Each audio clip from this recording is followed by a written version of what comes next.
Comienzo la jornada de periodismo de datos. Me da mucho gusto darle la bienvenida a la jornada de periodismo de datos de la UAM Coajimalpa.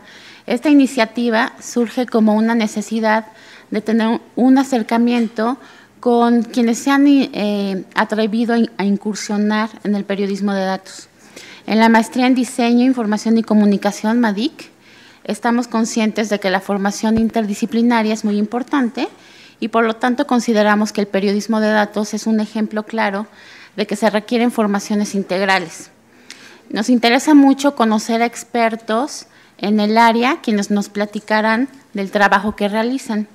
Para ello hemos invitado a ponentes que nos ampliarán el panorama de una profesión que para poder contar bien un hecho necesita de datos, normalmente, que son previamente buscados, analizados, filtrados y que conllevan saber utilizar y a veces desarrollar herramientas tecnológicas adecuadas. El periodista de datos sabe muy bien mostrar la información para que sea el lector quien saque sus propias conclusiones. Sin lugar a dudas será una jornada de mucho interés para todos y de gran aprendizaje.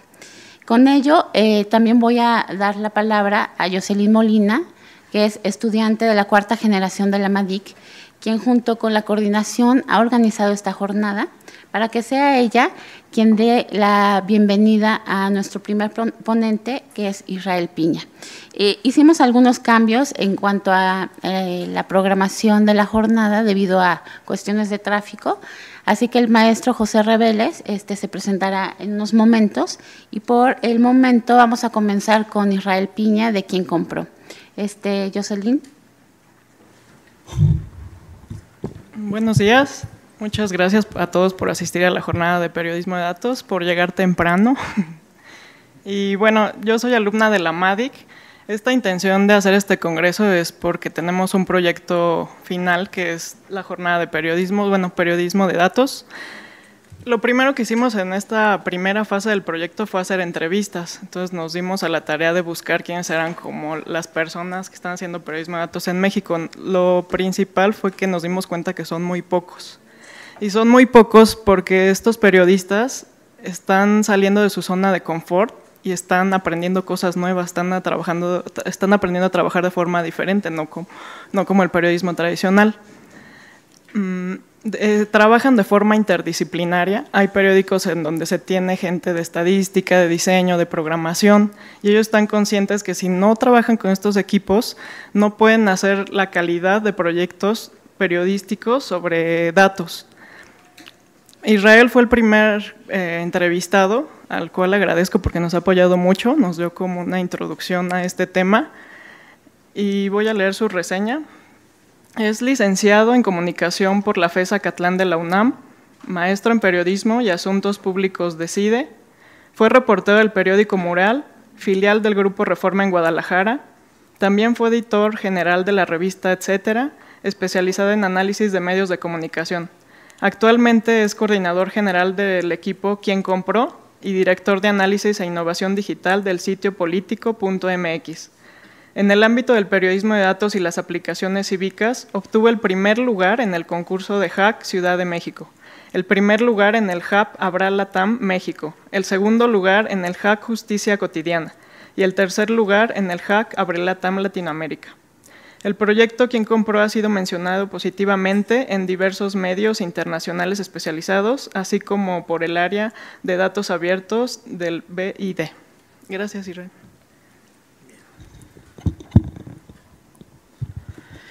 Bien, ¿cómo están? Bien. Gracias por venir y sobre todo gracias por invitarme. Antes de empezar, me veo obligado a decir una cosa muy, muy importante. Esta escuela está bellísima, ¿no? Son afortunados. Llegué y quedé impresionado, quedé encantado. Las instalaciones son geniales. En fin, en lo que ponen aquí mi presentación, les explico más o menos cómo va la dinámica. Les voy a explicar de manera formal cómo es que trabajamos en Quien Compró, o sea, básicamente cuál es nuestra metodología, pero de manera paralela les voy a ir hablando de cuáles han sido esas vicisitudes que hemos enfrentado al crear un proyecto de datos en un país donde, ya lo dijeron por aquí, en un país donde prácticamente todavía es un área aún por explorar, es un área que a los medios tradicionales y grandes aún no les interesa demasiado. Entonces, hay por ahí una historia detrás que me parece que les puede ser útil en caso de que ustedes quieran en un momento dado emprender un proyecto de este tipo fuera de un medio tradicional, ¿no?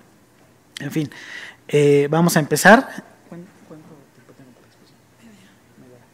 Ok, vamos a hacer esto muy breve para que la mayor parte del tiempo lo ocupemos en preguntas, respuestas y en interacción, ¿no? Más que estar hablando aquí desde el pedestal.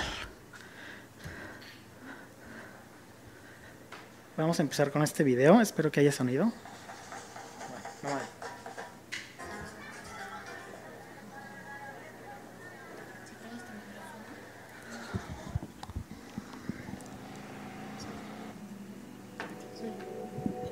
Lo importante son las imágenes.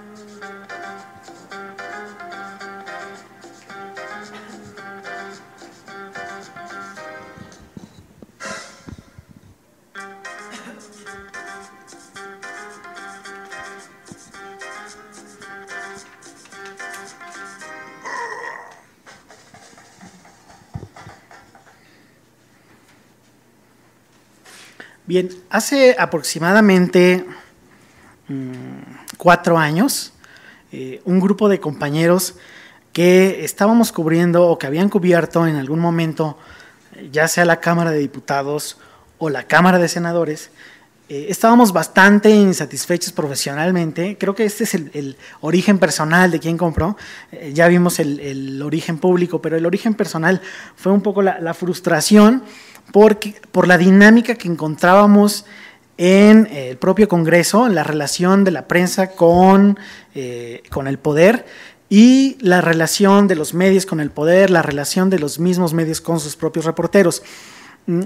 Generalmente, eso ha ido cambiando poco a poco, pero todavía, ¿qué es lo que ocurre en el Congreso? En el Congreso, quien cubre el Congreso son los reporteros generalmente con más experiencia, es decir, la gente mayor. No tengo nada contra la gente mayor, ni mucho menos con la gente de experiencia, pero es un asunto, digamos, meritocrático. Una vez que llevas años en tu medio o en los medios y que has recorrido una serie de fuentes, el Congreso y la presidencia son como los lugares a los que todo mundo aspira. Pero ¿qué pasa? ¿Qué pasa en el Congreso? Sobre todo en el Congreso. El periodismo que se practica ahí es de declaración y de boletín. ¿Qué pasaba en este país antes de la alternancia, es decir, antes del 2000? Los medios, los periodistas, bueno, tenían que acatar ciertos lineamientos del poder y lo más fácil era repetir y publicar el boletín. Cambia esta dinámica, tenemos un nuevo partido en el poder, cambia un poco la dinámica al interior de las dependencias y su relación con la prensa, con los reporteros. Pero en el Congreso lo que ocurre es que nada cambia, ¿no?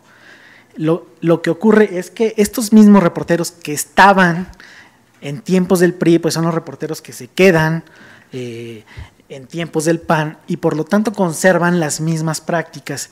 ¿A qué tipo de prácticas me refiero? Bueno, para empezar, que reciben, y hay que decirlo con toda claridad, que reciben dinero quincenal, mensual, de parte de la Cámara de Diputados o de la Cámara de Senadores. O sea, ahí ya hay un problema ético, ¿no? Hay un pago. Hay un pago también para que vayan a comer, ¿no?, a un restaurante de ahí de los del Senado los días de sesión. O sea, otro problema ético.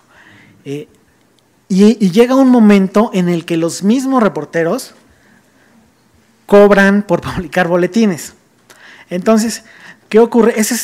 Sale información que básicamente es una vocería de las fracciones parlamentarias en el Congreso, número uno. Y número dos, cuando uno de los actores políticos, ¿no?, ya sea del Congreso o fuera del Congreso, quiere afectar, golpear a otro actor político, bueno, entonces sí recurre a la filtración, y las grandes notas que salen del Congreso se deben a esta filtración. Hay medios que han ido en sentido contrario. Puedo citar el caso de Reforma o la reportera de Excelsior últimamente, pero en general hay esa relación de complicidad en el Congreso entre los reporteros y los legisladores, de tal manera que tenemos un periodismo pues de muy baja calidad. Ese escenario, junto con el desinterés de los medios por explorar nuevas narrativas, por explorar nuevos caminos periodísticos, fue lo que nos provocó a nosotros un nivel de insatisfacción tan grande que dijimos, bueno, ¿qué hacemos?, ¿no? Y lo que se nos ocurrió es pues abrir una página web. Finalmente los costos de un sitio web son muy bajos en comparación a un canal de televisión o una estación de radio. Trabajábamos todos en sitios web, estábamos ya involucrados en esa dinámica digital, entonces abrimos un sitio web en donde empezamos a publicar la información que íbamos pidiendo por transparencia y que nos íbamos encontrando también en la misma web del Congreso. Les decía que generalmente se publica el boletín o la declaración de banqueta, y a veces son declaraciones absurdas porque el diputado o el senador está hablando de su iniciativa, no sé, para proteger a las madres solteras, pero resulta que en la coyuntura nacional en ese momento está, por así decirlo, en un caso hipotético, el tema de la guardería ABC. Entonces el diputado de no sé qué distrito del sureste mexicano o del norte, de donde sea, que está presentando su iniciativa, no sé, del deporte, de pronto en la conferencia pues se ve bombardeado por preguntas. Oye, ¿qué opina de los niños de la guardería ABC? Oye, ¿qué opina de que hay un vínculo con la primera dama, etcétera, etcétera? O sea, no hay ninguna relación entre lo que está diciendo el legislador y lo que se pregunta. ¿Pero por qué se pregunta? Porque hay que sacar una nota, ¿no? Y si el tema en ese momento es la guardería ABC, bueno, pues no importa que el diputado, que no tiene nada que ver con el tema, que no conoce el tema, nos diga, oh, sí, es un asunto condenable, porque bueno, ya hay una declaración y entonces ya hay nota, ¿no? Esa es la dinámica. Hay mucha información, por lo tanto, que se publica en la página web del Congreso y que no se revisa, los reporteros no la revisan, y de donde podrían salir muy buenas notas. Estamos hablando ahí ya de un cambio de dinámica, ¿no? O sea, cambias el boletín y la declaración de banqueta, como se le dice en el gremio, por información, por datos, por evidencias que están en la misma página del Congreso. O sea, ya no hay una filtración, ya no hay una declaración, o sea, hay un dato, hay una evidencia que posteriormente tendrá que investigarse, reportearse, etcétera, pero la vía para hacerte de información ya es diametralmente opuesta. Bueno, empezamos a hacer eso. El Congreso tiene trimestralmente un reporte de contratos, o sea, ya sea de todo lo que compra o de todos los servicios que contrata. Hay un reporte trimestral muy sencillo, simplemente viene el número de contrato, el tipo de contrato o para qué se contrató. Casi siempre es una cosa absurda. Por ejemplo, ponen asesoría, ¿no? Concepto asesoría. No sabemos qué tipo de asesoría, cuánto duró, y son asesorías que cuestan millones de pesos, ¿no? Entonces, pero bueno, finalmente ahí ya hay un indicio, ya no es un legislador que va y te dice, oye, fíjate que acaban de contratar a tal agencia y le pagaron 20 millones de pesos, ¿no? Con una intención política, obviamente. O sea, ya hay un dato ahí que tú puedes empezar a investigar. Entonces sustituyes la declaración, el boletín, la filtración por la investigación. Bueno, empezamos a hacer esto y empezamos a pedir 3 tipos de documentos. Bien, esto ya lo vimos. Empezamos a pedir 3 tipos de documentos: facturas, o sea, de cada peso que se gastaba en el Congreso, contratos y, o sea, no la relación de contratos, sino el contrato completo, y los acuerdos de 2 instancias muy importantes en el Congreso, tanto en diputados como en senadores, que son la Junta de Coordinación Política, que son los líderes parlamentarios, y la Junta de Administración, que es la que reparte el dinero.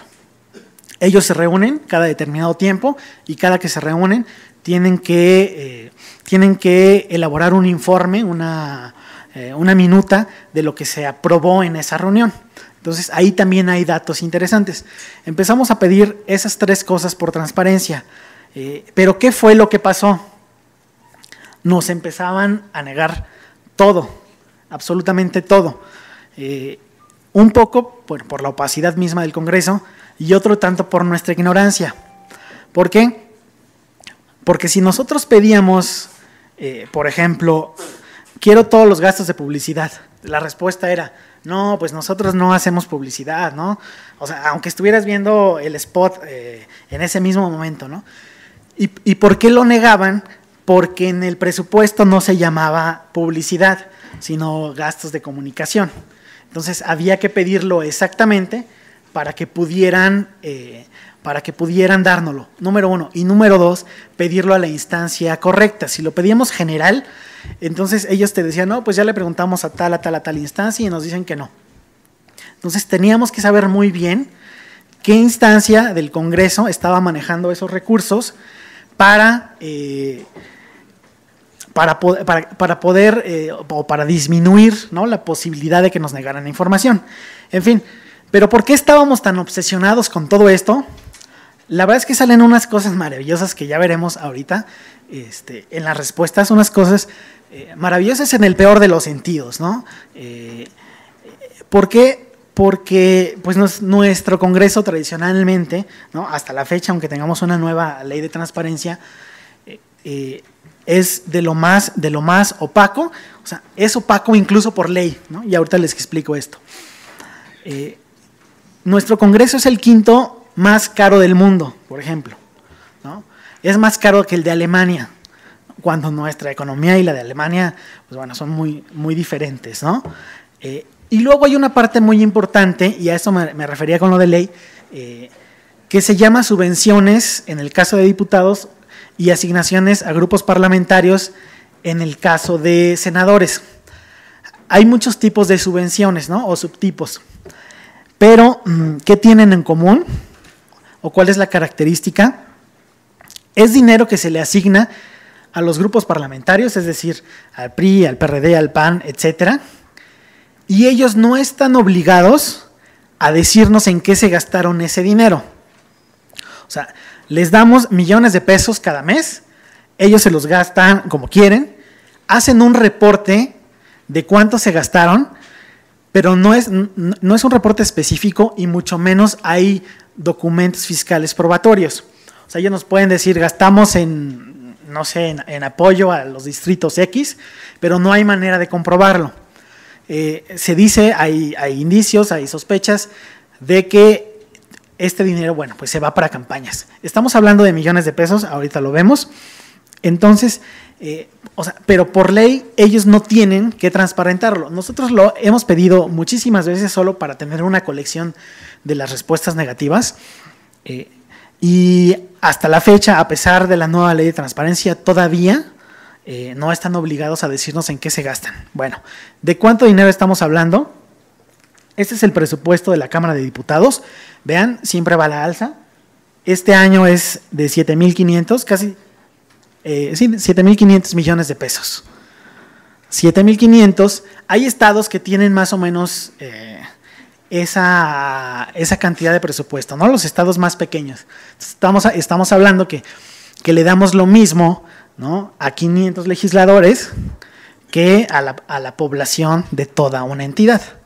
Es una cosa impresionante. El Senado tiene menos legisladores, tiene menos presupuesto, pero en el caso del Senado, estas subvenciones de las que les hablo son en proporción mayores que en la Cámara de Diputados. 4,400 este año. O sea, estamos hablando, sí, casi 12,000 millones de pesos. Bien, aquí están especificadas las cifras. Por ejemplo, entre 2009 y 2012, en esa legislatura al PRI se le dieron 1,129 millones de pesos que nadie sabe en qué se gastaron, ¿no? Solamente al PRI. A todas las bancadas se les dio 2,600 millones de pesos. O sea, estamos hablando de 2,600 millones de pesos perdidos, ¿no? 2,600 millones de pesos que pagamos en impuestos y que se fueron quién sabe en qué. Esto además de lo que sí se puede comprobar y que gastan en absurdos, ¿no? O sea, de esto no sabemos nada, ¿no?, hacia dónde se fue.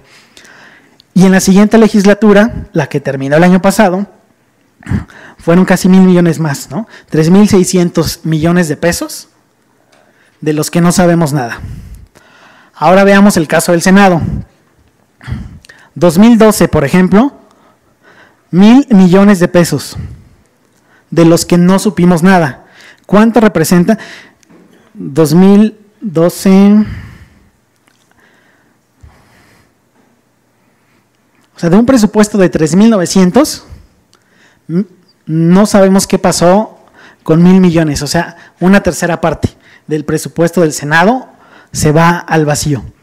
Esta es la justificación pública de por qué nosotros comenzamos este proyecto. O sea, ya hablamos ya les comenté mis frustraciones personales, que fueron muy importantes. Y esta es la discusión pública, ¿no? Este es el debate. Hay una nueva ley de transparencia. Todo mundo, todos los que reciban recursos públicos están obligados a transparentarlos, excepto quienes hicieron las leyes, ¿no? Excepto los legisladores. Cuando aprueban la ley, se les ocurre poner un transitorio que dice, en palabras resumidas, que dice que en el caso del Congreso, tenían hasta agosto del año pasado, si no mal recuerdo, para ponerse de acuerdo en cómo iban a modificar su reglamentación, en cómo iban a modificar sus procesos, para después empezar a transparentar estos recursos. O sea, no hay fecha. Vamos a seguir desconociendo en qué se gasta este dinero. O sea, incluso por ley, todo mundo, sindicatos, partidos, todos los que reciban recursos, ahora tienen que decirnos en qué se los gastan, excepto las subvenciones del Congreso. Ese es el punto, ese es el debate, y por eso surgió Quien Compró. Naturalmente no podíamos cubrir o no podemos cubrir esta parte del debate, esta parte de la agenda, con un periodismo de declaraciones, con un periodismo de boletines, con un periodismo de filtración, porque esto, ¿no?, esto a todos los partidos, absolutamente a todos, porque todos se ven beneficiados, o sea, no les interesa transparentarlo. Entonces, ningún diputado, ningún senador me va a hablar de esto, ningún diputado, ningún senador me va a filtrar información o va a lanzar un boletín, no lo va a hacer. Entonces, el periodismo tradicional no da para cubrir este tipo de cosas, ¿no? Esa es la justificación pública. Ahora, ¿cómo es que nosotros cubrimos? ¿Cómo es que nosotros empezamos a configurar ya una metodología de trabajo? Bueno, les comentaba hace un momento que primero hacemos la revisión de los informes trimestrales de los contratos, de los acuerdos del Comité de Administración y de la Junta de Coordinación Política. Bueno, ¿esto qué implica? Esto implica conocer muy bien cómo funciona el Congreso en este caso, ¿no? O sea, nosotros sabemos que existe una Junta de Coordinación Política, que existe un Comité de Administración, porque conocemos, digamos, el organigrama y el funcionamiento del mismo Congreso. Cada institución pública tendrá pues, su propia forma de operar. Esta es la que nosotros conocemos. Es importantísimo porque eso te va a ayudar a saber por dónde, ¿no? Por dónde vas a preguntar, en dónde vas a preguntar, qué es lo que vas a preguntar, ¿no? A quién le vas a preguntar y tener pues un margen de error menor, ¿no? Por ejemplo, formalmente el Comité de Administración es el que distribuye el dinero. O sea, llega el dinero, digamos, de Hacienda, el Comité de Administración en ambas cámaras lo toma y lo distribuye a las diversas áreas o proyectos de la Cámara. Sin embargo, o sea, formalmente así debe operar, eso es lo que dice el reglamento. Sin embargo, los que mandan realmente son los de la Junta de Coordinación Política, que son los líderes parlamentarios. Luego, entonces, antes de que el Comité de Administración tome un acuerdo formal, ¿sí?, la Junta de Coordinación Política toma un acuerdo informal o muchas veces formal, o sea, se reúne y hay minuta. Pero los que mandan son los de la Junta de Coordinación Política. Entonces, aquí ya sabemos, ¿sí?, aquí ya sabemos que hay estos dos elementos en la estructura del Congreso que son los que nos van a revelar casi toda la información.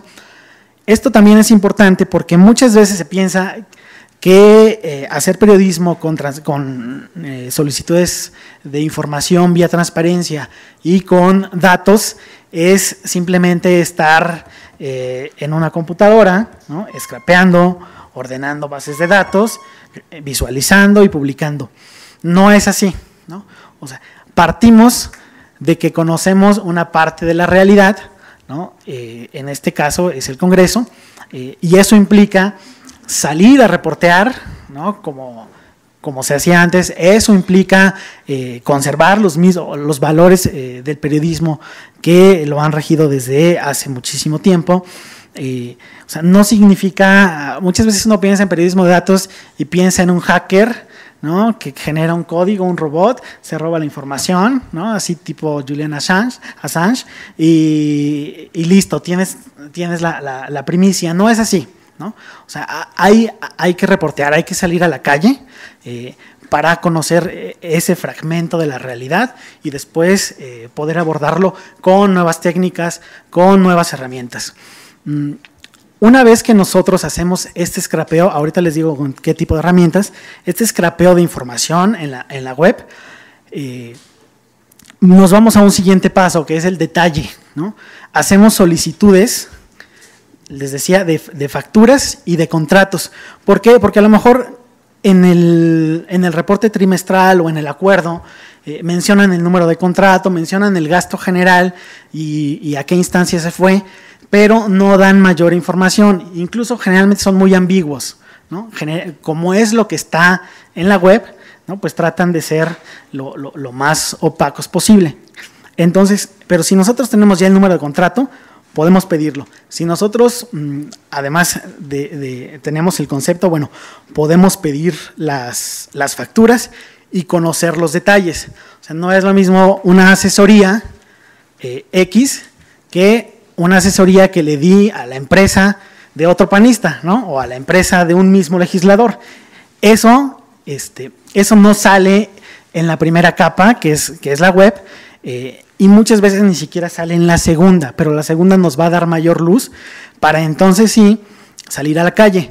Antes de esto, en el caso de la Cámara de Diputados y de Senadores, nosotros elaboramos pequeñas bases de datos para empezar a analizar la información.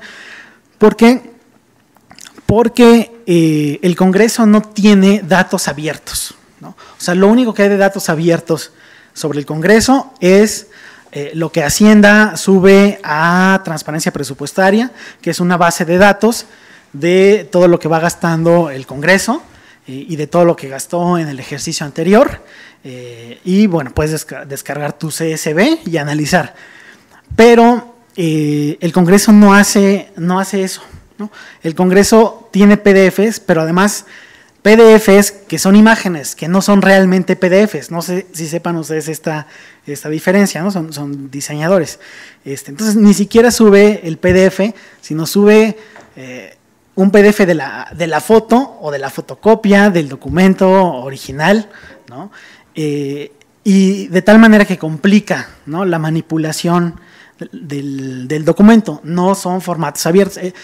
Generalmente en gobierno, se va avanzando cada vez más, pero hay mucha gente que piensa que un formato abierto es un PDF con esas características pegado ahí en algún rincón del sitio web. No es así. Entonces, el Congreso tiene esos PDFs, o peor aún, pedimos información y nos la dan en fotocopias, ¿no? O sea, no nos dan formatos abiertos. Les voy a contar una anécdota. Yo pedí el XML de facturas. Todas las facturas digitales tienen un código, ¿no? Es el XML y ahí viene toda la información.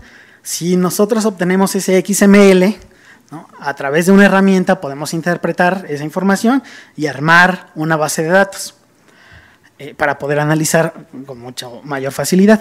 Bueno, pedí un XML de ciertas facturas, pocas, porque era solo un experimento, y sí me los entregaron, pero me entregaron fotocopias, ¿no?, donde venía el XML. O sea, ni siquiera la factura completa, era como la parte baja de la factura, donde venía la cadena del XML, ¿no? Ese es un problema que en el Congreso tenemos, seguramente en muchas otras dependencias también, y seguramente en los estados esto pasará. En fin, por eso es que nosotros, una vez que tenemos ya sea los PDFs o las fotocopias, nos dedicamos a sistematizar la información a través de la construcción de base de datos. Analizamos la información con algunas herramientas que ahorita les mostraré, y aquí viene una parte interesante que aprendí en algunos cursos que aprendí desde la licenciatura en comunicación en Acatlán. Por ahí hay gente de Acatlán. En Acatlán hay una preespecialidad, ¿no? Son los últimos 3 semestres de la licenciatura, y se llama Investigación y Docencia. Entonces, son muchas clases de metodología de la investigación. Entonces, traigo ese problema de formación, que me gusta muchísimo. Y siempre en cualquier investigación periodística, nosotros nos planteamos un objetivo y una hipótesis, ¿no?, a comprobar. O sea, no salimos a la calle ni a ver qué pasa, ¿no?, ni a ver qué hay, ni mucho menos salimos a acomodar, porque es un problema muy, muy clásico en las redacciones. No salimos a acomodar a la realidad, ¿no?, al ángulo que nosotros le queremos dar a la nota. O sea, hacemos una hipótesis, ¿no?, con todas sus variables, y salimos entonces sí a la calle a reportear. Les decía, hacer periodismo de datos no es sentarse en un ordenador y sacar datos, hacer una infografía y tan, se acabó. No, hay que salir a la calle, hay que seguir hablando con la gente, hay que entrevistar a los personajes de la historia, y entonces sí, una vez que tenemos eso, visualizamos los datos y contamos una historia. Hay muchas maneras, o hay distintas maneras de entender el periodismo de datos. Yo creo que la palabra escrita sigue siendo el eje fundamental, ¿no?, de periodismo, y los datos y las herramientas son algo que ahora tenemos para mejorar la calidad del trabajo, pero la palabra es, desde mi punto de vista, fundamental. De pronto, yo no sé si a ustedes les ocurra, pero de pronto yo veo trabajos de periodismo de datos en donde lo único que me encuentro es una serie de visualizaciones, ¿no? Muy complicadas, ¿no? O muy complejas muchas de ellas, y no las entiendo, ¿no? No las entiendo de entrada. Yo creo, o sea, que está bien, pero por lo menos nosotros lo que hacemos es buscar una historia que esté fundamentada en datos, pero esta parte, ¿no? De narrar, de contar alguna historia, creo que sigue siendo pues, la misión del periodista, ¿no? Y que poner una o dos, tres gráficas y muchas veces descontextualizadas no es suficiente, y desde mi punto de vista eso no podría ser periodismo, ¿no? En fin, y una vez que tenemos esta construcción, pues nos lanzamos a publicar en nuestro propio sitio, que ahorita está en construcción. Bueno, el domingo lo vamos a relanzar, y en redes sociales. Regreso un poco a lo que a nosotros nos ha ocurrido. Cuando empezamos a hacer esto, estábamos muy felices y dijimos, oh sí, ahora hay que salir con los amigos de los medios que están publicando otro tipo de cosas, ¿no? Hay que salir con los amigos de los medios alternativos para pues ofrecerles este contenido. Ojo, no queríamos cobrar por el contenido, simplemente era sacar el contenido, ¿no? Darle una salida. Nos encontramos con muchas trabas, ¿no? El medio periodístico es un poco complicado, no sé si en otros países, pero en este sí. Entonces, pues muchos sitios o muchos medios que nosotros creíamos que nos iban a apoyar, porque bueno, era una manera distinta de estar haciendo las cosas, pues simplemente nos dijeron no, muchas gracias, no los conocemos, regresen después. Eso fue para nosotros pues un golpe bastante fuerte, porque estábamos haciendo esto porque en los medios tradicionales en los que trabajábamos, pues no se podía, no les interesaba a los editores. Y entonces de pronto ver que los medios alternativos tampoco estaban interesados, fue bastante decepcionante. Las cosas no han cambiado demasiado, aunque sí hay que decir que hay gente que nos ha ayudado. Por aquí va a estar al rato Lilia, del Universal, el Universal Data. Ella nos ha apoyado publicando algunas de las historias, y entonces ahí entramos en un momento muy paradójico, ¿no? Porque de esos medios tradicionales de los que nosotros estábamos huyendo, ¿no? Fueron los que de pronto nos empezaron a apoyar publicando notas, ¿no? Entonces el Universal, uno de los medios más tradicionales en este país, de pronto nos dijo, sí, nosotros sí lo queremos, ¿no? Sí queremos este tipo de información, la vamos a publicar. Ahorita les muestro algunos ejemplos, pero bueno, esta fue otra parte muy difícil de la historia. Otra parte complicada, pero donde sí encontramos cobijo, por decirlo de alguna manera, fue en el desarrollo de las habilidades técnicas.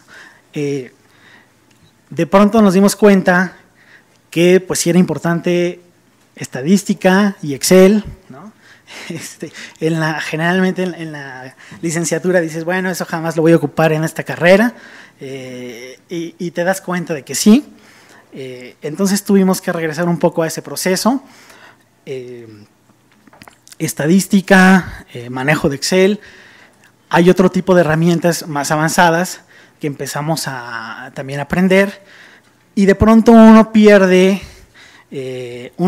como la identidad de periodista, porque te das cuenta, y sobre todo en equipos pequeños, donde no tenemos dinero para contratar un programador, ¿no? O un actuario para que analice los datos, o un diseñador, pues entonces de pronto empiezas tú mismo a desarrollar esas habilidades. Y entonces, pues me vi tomando cursos de HTML, de JavaScript, de CSS, y de otra serie de librerías para poder visualizar, como D3. Hay herramientas gratuitas que hacen las cosas muy fáciles, pero cuando quieres manipular al 100% la información, necesitas, sí, como se dice, hacerlo a mano, ¿no? Entonces, esa fue una segunda etapa. Ciertamente todavía estamos en esa parte, no hemos salido de ella completamente y no creo que algún día se salga de esa etapa, pero nos dimos a la tarea de modificar nuestro perfil. Yo he revisado desde hace tiempo el programa de la maestría aquí en la UAM Coajimalpa y me pareció maravillosa porque justo esa idea de unir información, diseño, etcétera, es lo que está ocurriendo allá afuera si se quiere hacer este tipo de cosas. Es importantísimo que el comunicador que quiera hacer este tipo de cosas, aunque no se vuelva un experto en programación, sepa algo de programación. Aunque no se vuelva un actuario, un analista de datos, sepa, ¿sí? Sepa los principios básicos de estadística para poder analizar. O sea, sí hay algunas habilidades que, por lo menos en mi caso, cuando cursé la universidad, no se me proporcionaron porque el perfil del mercado en ese momento era otro. Pero si ustedes en este momento ya tienen esa oportunidad aquí, bueno, en verdad no la desaprovechen, es importantísima. No te vas a volver un coder, un hacker, depende de cómo veas la palabra hacker, pero con la concepción tradicional, pues no lo vas a hacer, pero sí es importantísimo desarrollar esa serie de habilidades para poder elaborar algún producto. Les voy a enseñar algunas herramientas. Por ejemplo, import sirve para scrapear. Scrapear es como picar, como hacer minería de datos. Todas las páginas web están hechas de tablas, o sea, son datos, son bases de datos, pero muchas veces no tienen ese formato para descargar. Si nosotros nos metemos al código a través de ciertas herramientas, podemos descargar esa información en formato de base de datos. Esa ayuda es una herramienta muy sencilla. Algo más complicado es R, donde ya a través de código generas algún robot y entonces lo dejas toda la noche y de pronto en la mañana ya tienes una base de datos con la información de cierta página. Por ejemplo, no sé si han visto algunas páginas donde dice cierta información, no sé, el currículum de un funcionario, y en la URL tiene números, y si le das siguiente, el último número cambia, no sé, de 6 a 7, ¿no? Y luego de 7 a 8, y va cambiando. Eso ocurre porque es una tabla. Entonces, hay herramientas como esta, como R, que te permiten scrapear automáticamente esa información, ¿sí? Para poder hacer tus bases de datos. Posteriormente, para poder analizar y para poder visualizar esa información, hay muchas herramientas, algunas desaparecen después de un tiempo, casi todas duran un tiempo como free y cuando hay que monetizar el producto, pues entonces empiezan a cobrar.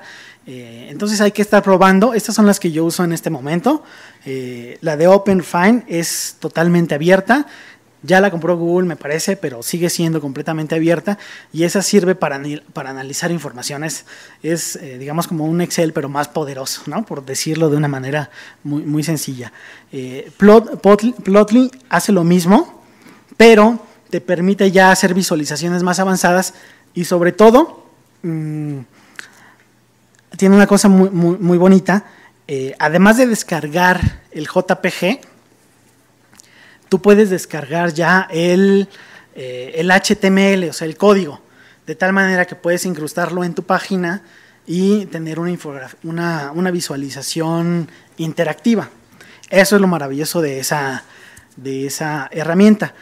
Tiene versión de paga y versión gratuita. Tableau, que ya es de paga, ¿no? Hace tiempo era la que más utilizaba, es una maravilla, pero solamente tiene 15 días en su versión gratuita, después hay que empezar a pagar. Después está lo que se llama librerías, que ya es código que tienen que aprender a manejar, a desarrollar para poder hacer visualizaciones. La más famosa, la que se usa en todo el mundo, se llama D3, aunque Google tiene la suya y es gratis, es muy sencilla. pero bueno, funciona. Y HighCharts, si ustedes tienen un proyecto non-profit, es gratuita. Si tienen un proyecto lucrativo, hay que pagar. Pero mientras sea para hacer ejercicios en la escuela o lo que sea, es maravillosa esa herramienta también. Bueno, no sé si todos estén familiarizados con este tipo de cosas, pero son las cosas que se están usando allá afuera para construir otro tipo de narrativa, para construir otra narrativa y para construir otro tipo de metodología para pues contar historias, ¿no? Son herramientas muy, muy, muy importantes. Les voy a enseñar algunos ejemplos de lo que hemos hecho.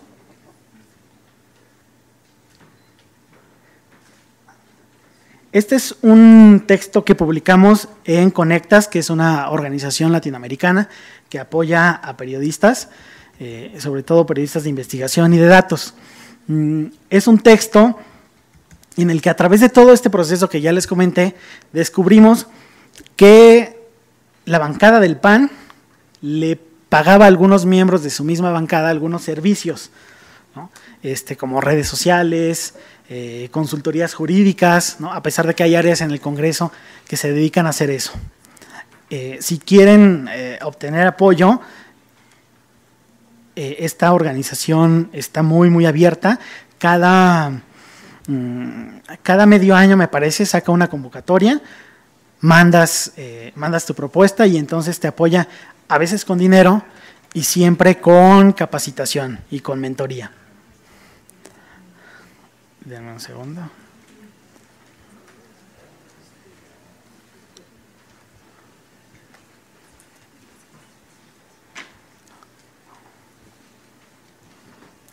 ¿Cómo? Ah, ya se fue. ¿Cómo me regreso aquí?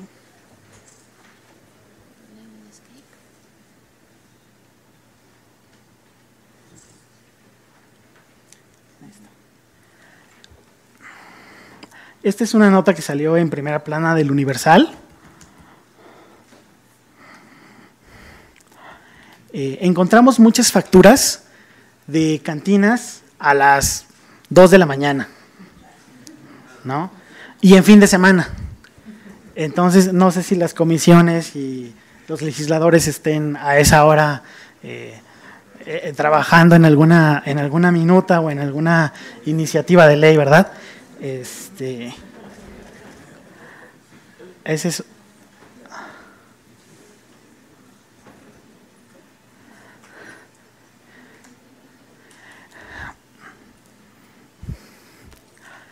Alguna vez el PRD en la Cámara de Diputados dijo que iba a renunciar a su seguro médico.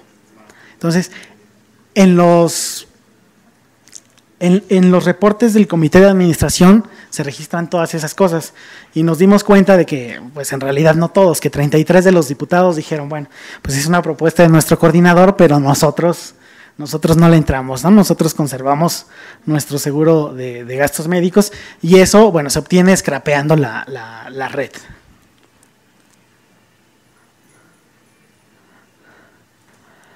Esta es una nota sobre el tema del que ya les hablé, de las subvenciones.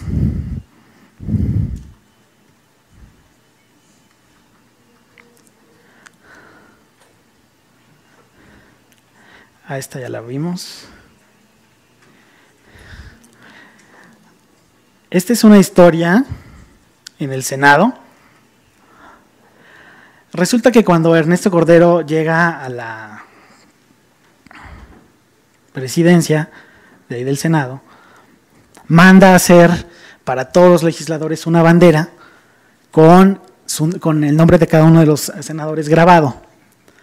Entonces, esto no se puede hacer sin permiso de la Secretaría de Gobernación. Se gastaron 600,000 pesos en eso, se dan cuenta de que pues es un error el que habían cometido. Alguien recoge las banderas y quién sabe dónde quedaron, ¿no? No nos supieron contestar. Una de ellas alguna vez se hizo famosa porque una senadora, creo que de San Luis Potosí, se tomó una selfie, algo con la bandera detrás y con su nombre, y entonces ahí más o menos se supo algo, ¿no?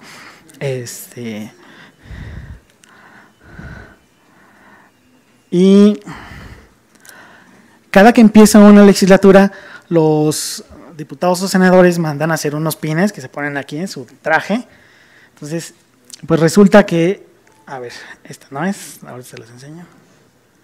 No se alcanza a ver, pero esa es, que les cuento, es sobre esos pines, cuánto se gastaron, pero lo absurdo del asunto es que los compraron de plata y los mandaron a bañar en oro, ¿no?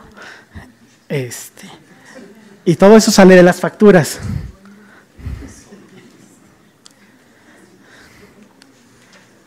Y bueno, esto es lo que les decía de los reporteros, ¿no? De cuánto costó por ahí una cena de Navidad para los reporteros de La Fuente, ¿no? Entonces, tenemos aquí las facturas, por ejemplo.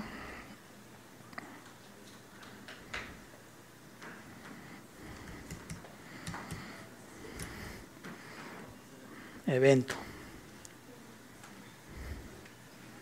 Bien, ahora les voy a enseñar ya para terminar y empezar a hablar entre nosotros.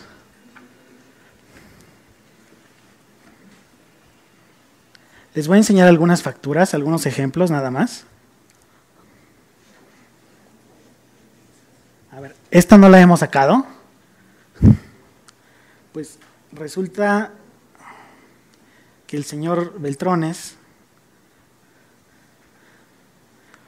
bueno, no sabemos, no le hemos salido a reportear, no sabemos si el señor Beltrones, pero sí el Senado, cuando Beltrones estaba ahí, pues le mandó a hacer su propio cuadro, ¿no? Su propia pintura, lo mismo que Santiago Krill. 100,000 pesos por esos cuadros. En los reportes de los que les hablo, generalmente solo viene evento, ¿no? Se gastaron tanto en evento, pero si pedimos el contrato, por ejemplo, o sea, nos damos cuenta que ese día, en una cena de legisladoras, ¿no? Se tomaron 8 botellas de Don Julio,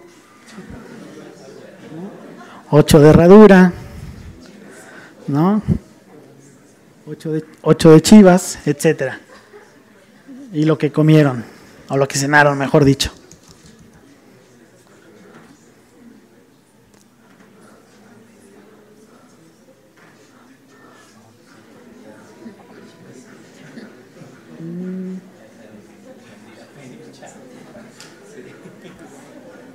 Este es el de los pines que les decía. Esto solo es de un scrapeo de la red. No viene completo el PDF, pero en la Cámara de Senadores hay motos costosísimas, ¿no? BMW, Harley Davidson, y son muchas. Preguntamos para qué eran y nos respondieron que era para los mensajeros.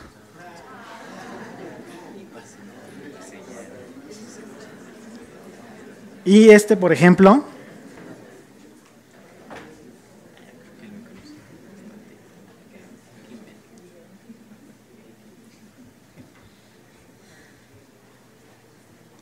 es una factura del Hotel Pirámides Narvarte, que según las publicaciones especializadas es uno de los mejores moteles de la ciudad, ¿no? Facturada a nombre de la Cámara de Diputados. Bien, podríamos sacar estas facturas así nada más y volverlas virales en redes, ¿no?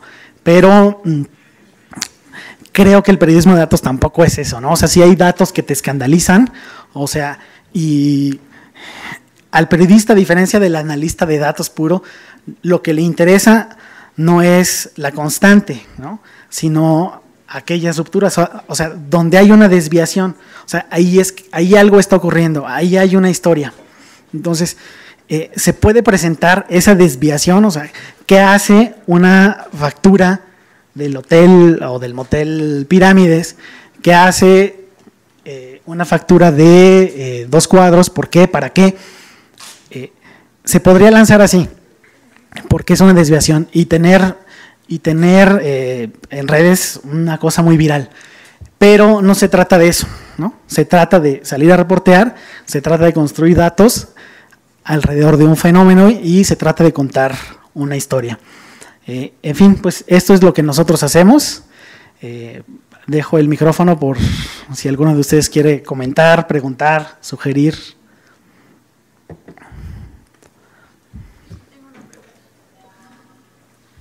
Hola. No, te pedimos que si te acercas al micrófono.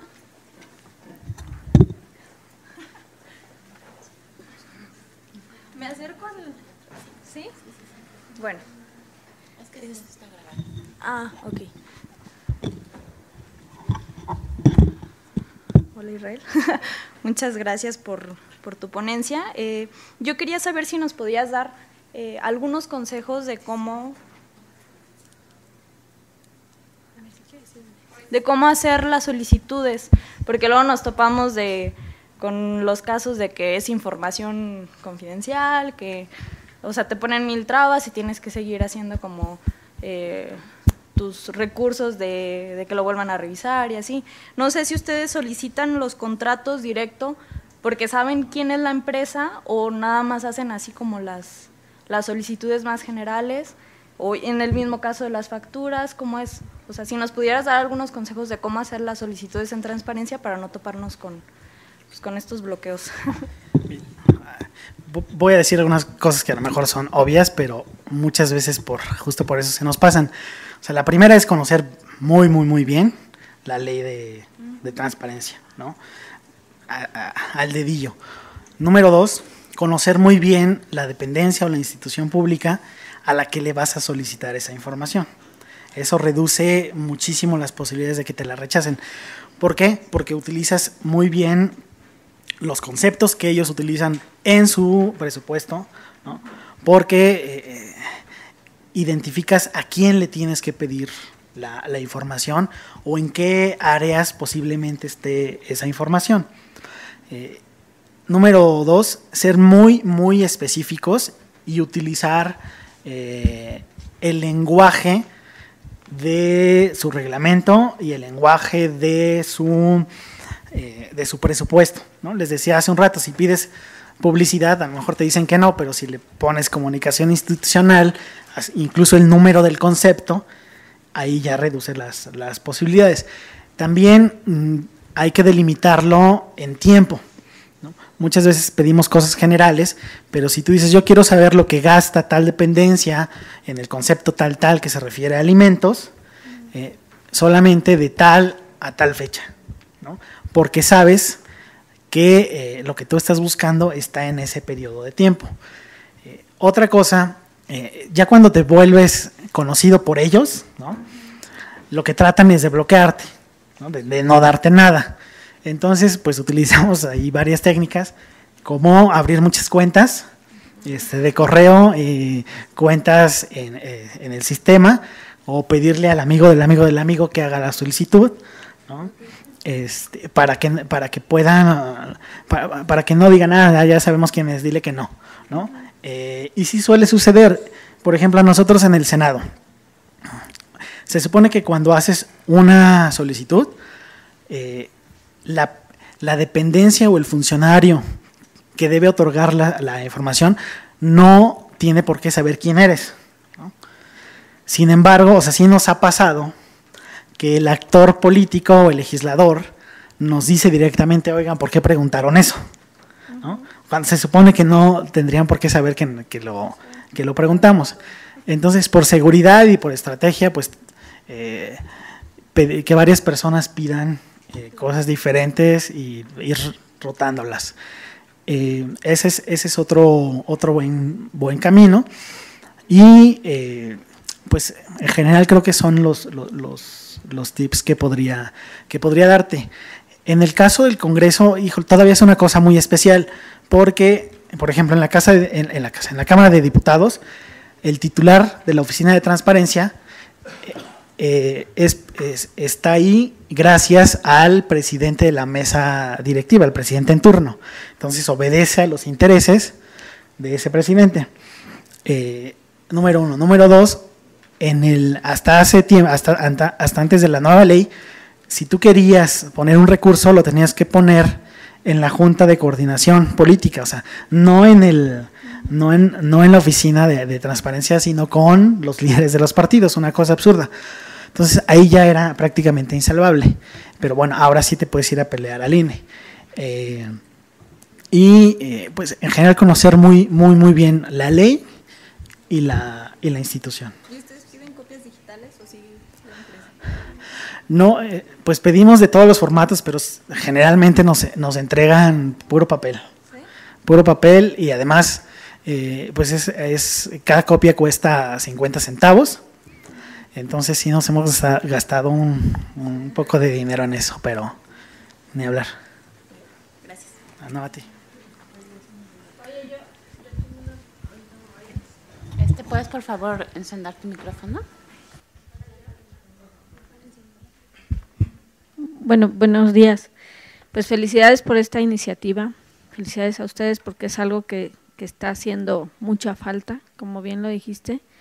Yo quería preguntarte, ¿qué pasa cuando esto que ya los tienen identificados?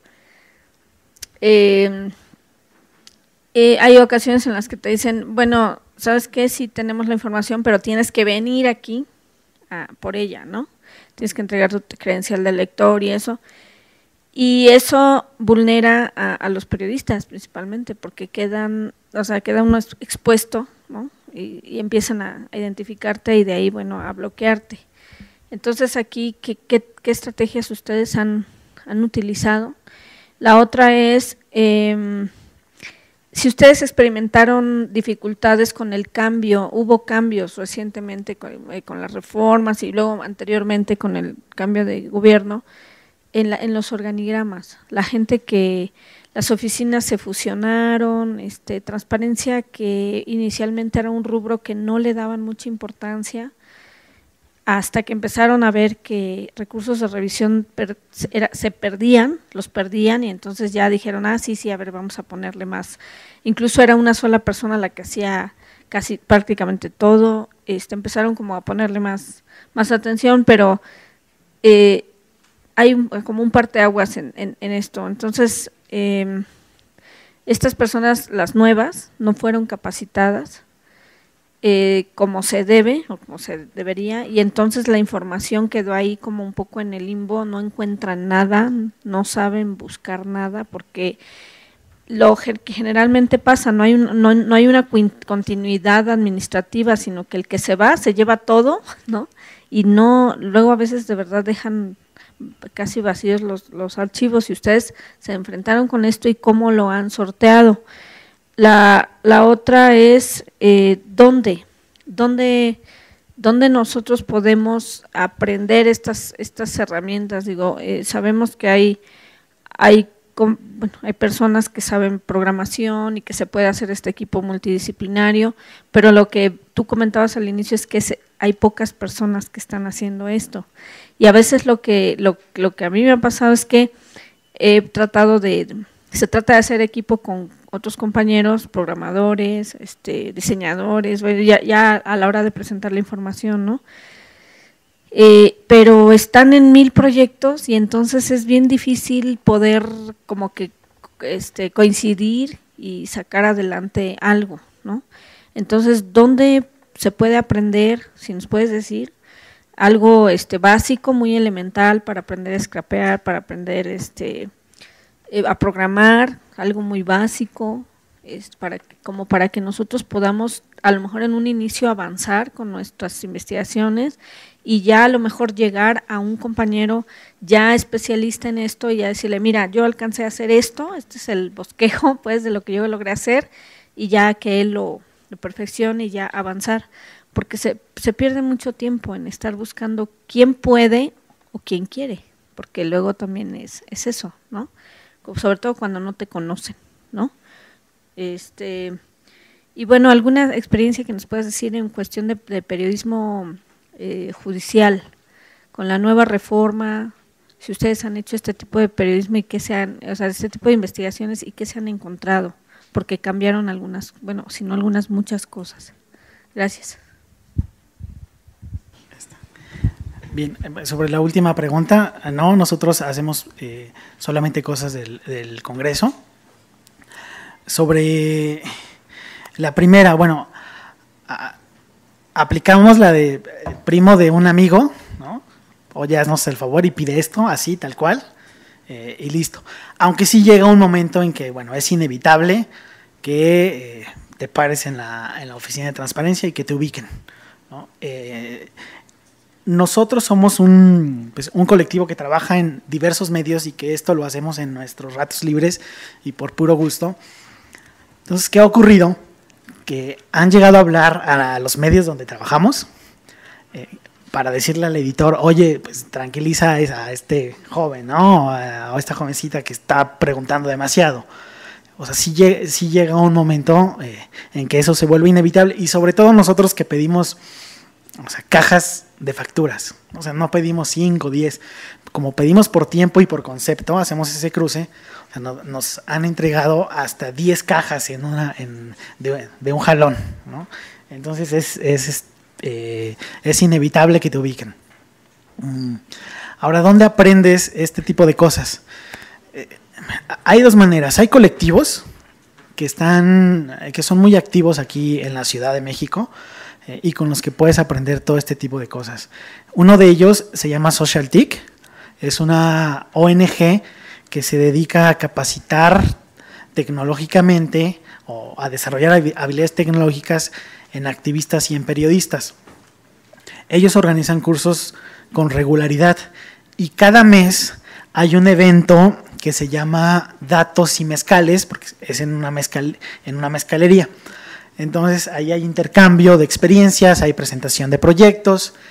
Hay otra organización que se llama Codeando. Ellos también tienen un evento al mes y de pronto tienen capacitaciones. En ese evento igual se comparten experiencias, hay una especie de capacitación y hay algo también muy importante. Cuando alguien expone algún proyecto, generalmente, o sea, tú eres periodista y dices, tengo esta idea. Entonces, de pronto un programador, un diseñador o un analista te dice, yo te ayudo, ¿no? Por puro gusto. Entonces, en esos espacios sueles encontrar un equipo. Codeando, SocialTIC, Escuela de Datos y SocialTIC trabajan de la mano. Los eventos que hace Escuela de Datos son los mismos que hace SocialTIC, por lo menos en México. Hay una herramienta en internet que se llama Code Academic. Ahí pueden aprender un poco de HTML. Es muy sencilla, es muy amigable la interfaz. Code de código y Academy de academia. Tienen aquí al maestro César, que sabe mucho de herramientas, ¿no? Ese es otro mecanismo, pues, que tienen aquí a la mano, sabe de herramientas y de análisis de datos, de redes. Hay eventos anuales como el de Data Latam. Hay uno que va a haber ahorita en Colombia, de pronto olvidé su nombre, perdón, que son eventos de datos y de transparencia. Son comunidades como muy híbridas, ¿no? O sea, hay transparentólogos, hay programadores, hay diseñadores, hay periodistas, hay activistas, y hay una escuela como de programación, pero ahí sí te cuesta un poco, que se llama DevF. Está aquí en la ciudad, es muy buena, solamente que ahí sí cuesta un poco, ¿no? Yo lo que les recomiendo, ese fue el camino que yo tomé, o sea, es un montón de tutoriales, ¿no? Y después métanse a algún curso para resolver todas sus dudas. Eso fue lo que yo hice. Y 2, yendo a esas reuniones. Es la gente que maneja esas herramientas, que las conoce. Entonces, en la conversación aprendes muchísimo. Sobre los cambios a los que tú te refieres, pues bueno, en el Congreso, cada que hay un presidente nuevo en la mesa directiva, la oficina de transparencia, por lo menos los mandos, pues cambia. Y eso te cambia también toda la dinámica, ¿no? Entonces, ¿qué es lo que hacemos? Pues identificar quién es, a qué intereses obedece, de dónde viene, en fin. Nos tocó hace como 2 años, yo creo que fue cuando estaba Silvano en Diputados, la que estaba en transparencia, bueno, no sabía absolutamente nada, ¿no? Por reglamento necesitan experiencia, tienen que ser abogados, algo así. Pues esta mujer ni una ni otra, y ahí sí vivimos un periodo muy, muy difícil. Hicimos una solicitud, por ejemplo, y nos respondieron: ya va a acabar el periodo ordinario de sesiones, así es que mejor vuélvanla a hacer cuando regresemos, ¿no?, de vacaciones. Entonces, cosas así, ¿no? Pues es lo que te podría comentar. Sí respondí todas, ¿verdad? Sí. Okay. Ahorita decías algo muy interesante, nosotros, bueno, que tú sigues saliendo a la calle todavía para recopilar información, los datos. Cuando ya tienes toda esta información, todas estas facturas, pues están ahí. ¿Qué es lo que sigue? ¿Qué es lo que procede para poder culminar esa historia? O sea, ¿cuál es el siguiente paso? ¿Es ir con ellos a cruzar la información? ¿Es que para poder nosotros ya concretarla y verla como en la pantalla de la computadora, como por ejemplo sucedió con el de los reporteros? O sea, ¿cómo culminas esa investigación con esos datos? Okay. Bueno, tienes información, tienes una hipótesis y luego tienes data, ¿no? Tienes tus datasets. Pongo el ejemplo de la bandera. O sea, teníamos primero en la lista de contratos que alguien había comprado banderas. Nada más, era todo lo que decía. Pero además coincidía el número de banderas con el número de senadores. Entonces, eso ya te dice algo. Dices, probablemente es para ellos y probablemente es la bandera que todos tienen en su oficina. Bueno, pero queremos saber más de eso. Pedimos el contrato de esas banderas, pedimos las facturas y no nos decían gran cosa. Ya en el contrato sí venía que las banderas tenían en hilo de oro, ¿no?, el nombre de cada uno de los senadores. Entonces, ¿qué fue lo que hicimos ya con esa información? Bueno, ahí hay varias preguntas que resolver, ¿no? Que periodismo se dedica justo a resolver ese tipo de preguntas para contar una historia. O sea, ¿quién las mandó a hacer, ¿no? ¿Por qué las mandó a hacer, ¿no? ¿A quién se las entregaron? Todo eso ya no lo puedes obtener ni scrapeando la web, ¿no? Con suerte igual y sí, pero ya no lo podíamos hacer ni por solicitud de transparencia. Entonces, ¿qué fue lo que hicimos? Pues ir a hablar con algunos senadores, pues de pronto te das algunas mañas. Pedíamos entrevistas para X cosa, pero la verdad no nos interesaba ese tema, solo queríamos entrar a la oficina para ver si ahí estaba la bandera con los hilos, ¿no? No estaban las banderas. Entonces, pues empezamos a hablar con más gente, fuimos a la empresa que hizo las banderas, hablamos con la gente de la empresa que estaba lejísimos, y entonces ya empiezas a construir la historia, ¿no?, a partir de esos datos. O sea, no es el dato aislado. O sea, ese dato está vinculado a un personaje, ese dato está vinculado a un hecho, y esos personajes, esos datos, esos hechos están interrelacionados.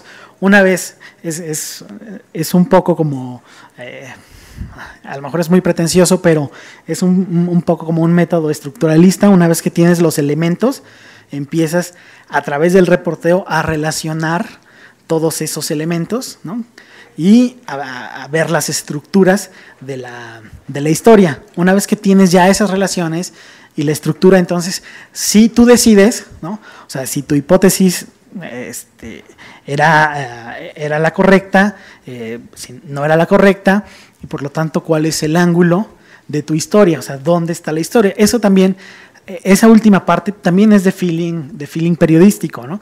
No te lo da saber manejar una herramienta, no te lo da saber código o saber scrapear la red, o sea, te lo da el feeling periodístico, es decir, te lo da todo el background que tú tienes sobre determinada parte de la realidad mexicana, sobre la fuente que tú conoces, sobre el tema que tú dominas. O sea, el periodista es el único capaz de interpretar lo que dicen esos datos relacionados, ¿no?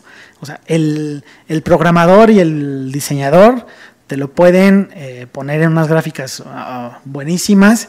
El analista te puede decir, ¿no?, dónde están los puntos importantes, pero la explicación, la interpretación social, esa únicamente te la puede dar el periodista, ¿no? Decir, es que este personaje está relacionado con este personaje y este dato, porque, ¿no?, porque hay una historia detrás de, ¿no?, que tú ya conoces y que es una historia, digamos, paralela o que está indirectamente vinculada, pero eso te lo da tu visión como periodista.